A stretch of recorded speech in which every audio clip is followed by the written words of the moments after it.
you guys. It's Sunday, and we're doing another Sidetracks show. Yeah, I'm feeling like shit. He's feeling like Sleepy shit. as hell. We fucking went out to the club the other day. I still haven't really recovered.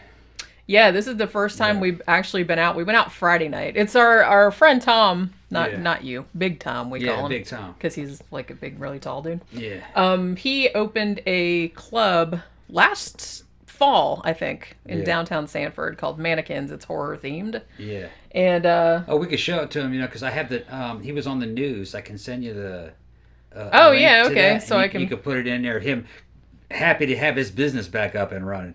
Yeah, because he was only just starting to expand, like when they had to shut down and stuff like that. So yeah, they allowed them to reopen. I think you could have like 50 people in one place. So we actually went downtown Sanford, and it wasn't as crowded as usual, but there were a lot of people out because it looked like a lot of other bars and restaurants had kind of opened up in a limited capacity. He's still asking us to be his business partner too.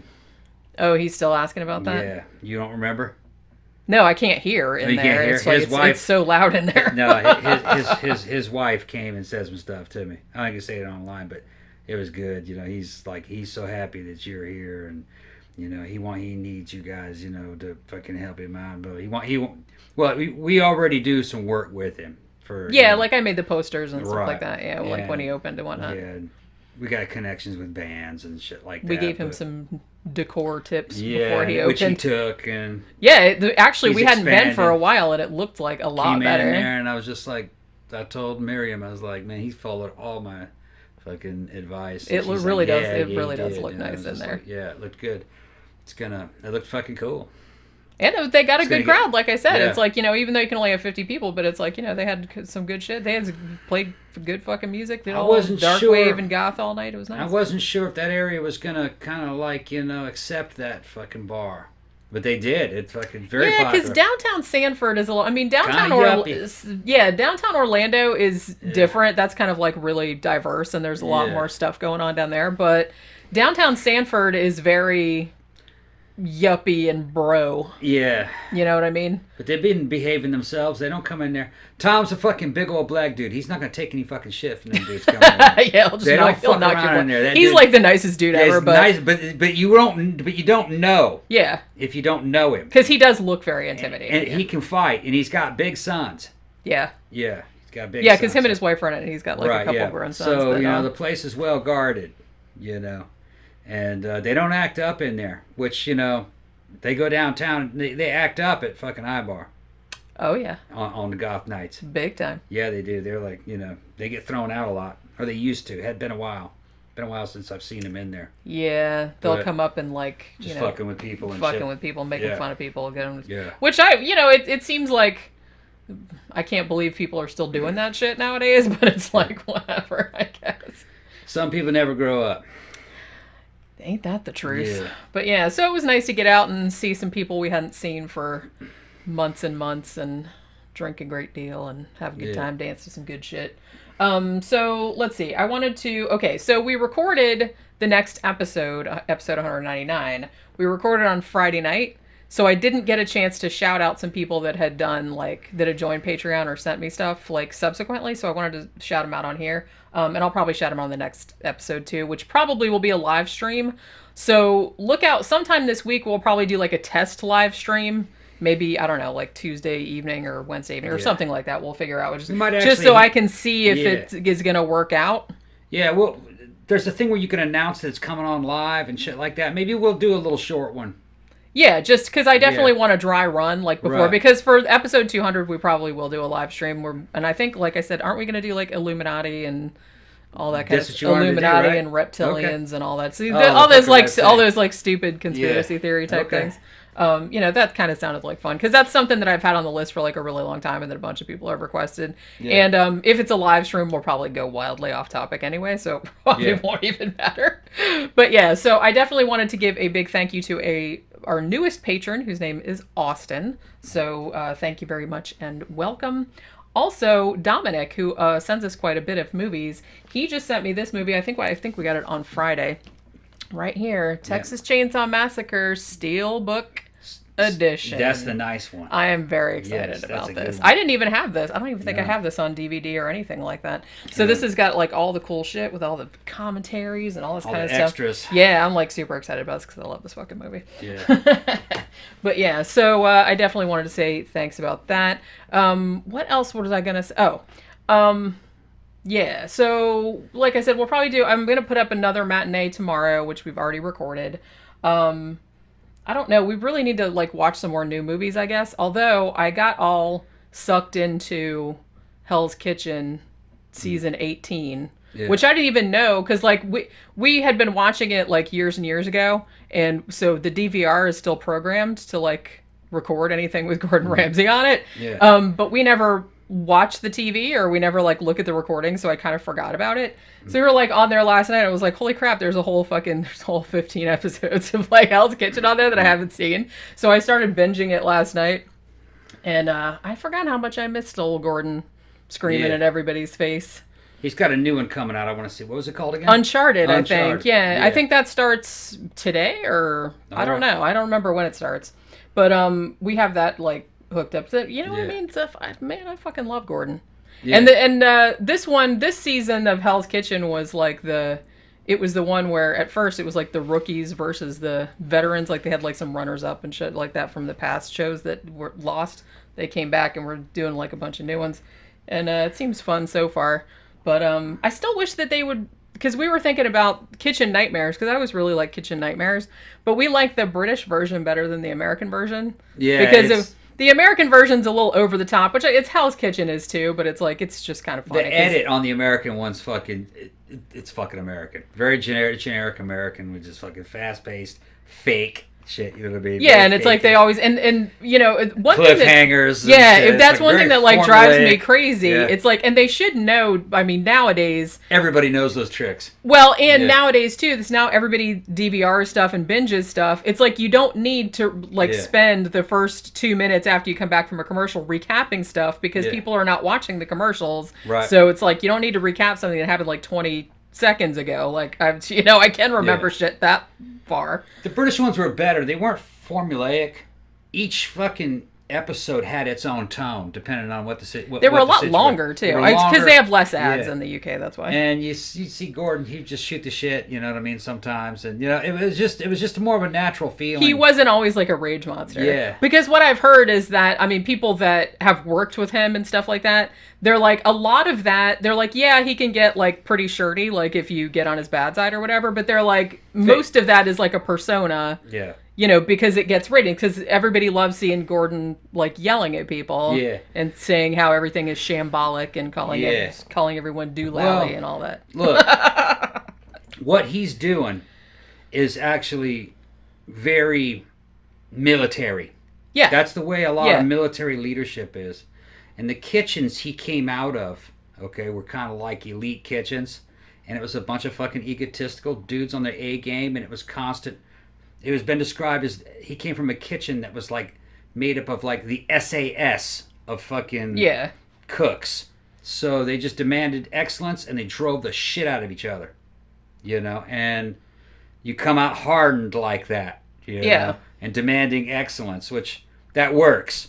And chances are the cooks probably some of them had military backgrounds, and that's why they instilled that culture in that fucking kitchen. Yeah. In that time, you know, dicks, you know. But if it was easy, then you wouldn't want to be there. You're there for the challenge of the excellence. It's basically a tough man competition. It just happens. Just happens to be cooks. Yeah. You know, and they just fucking drive the shit out of each other. There definitely is a whole culture around. Yeah. Those kind of like elite chefs and everything like that. But you know, I've always, you know, watching Gordon Ramsay for years, you know, fucking with the military background of the infantry, the old school infantry that I came out of, I instantly understood it. I wouldn't get, you know, I wouldn't get like fucking pissed off, or it's not, what's a good way? It's not personal. That's just how that is. Yeah. You fucked up and you're going to pay. Yeah, he's just trying to get... And the thing about him, too, is that even though he's kind of known for, like, screaming at everyone, which he does do, like, when they fuck up, but he's also, like, very supportive, and he's also, like, when you're doing something good, he tells you you're doing something good. So it's not all just, like, abuse all the time. Yeah, if you see fucking Lee Ermey in Full Metal Jacket fucking yelling at fucking the Marine recruits and shit, that's accurate. That's the way it was when I was in. And we loved it. We loved it. You know what I mean? well, the week didn't like it. But they were gone in the first week and a half. They can't take it. But that's part of the test. Yeah. They want to get rid of anybody that doesn't want to be there. You know? So yeah. They just fucking yell at you and shit. You know, and fucking drive you crazy. And say crazy shit to you. But, you know what I mean? But if you let it affect you, then you're weak.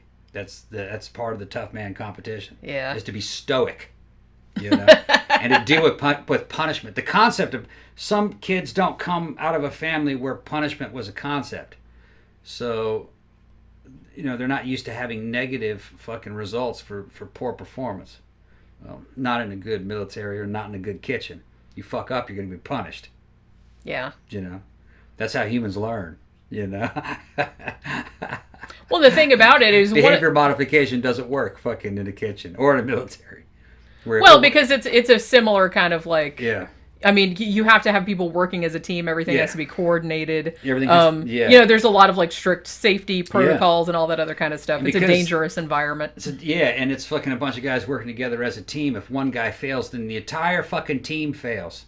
Because it's 5 guys trying to make one dish. Yeah. If the fucking potatoes are wrong, then the whole fucking dish is Then they fucked have to up. start all over. So everyone, you can't just tell somebody to do something that you can't do.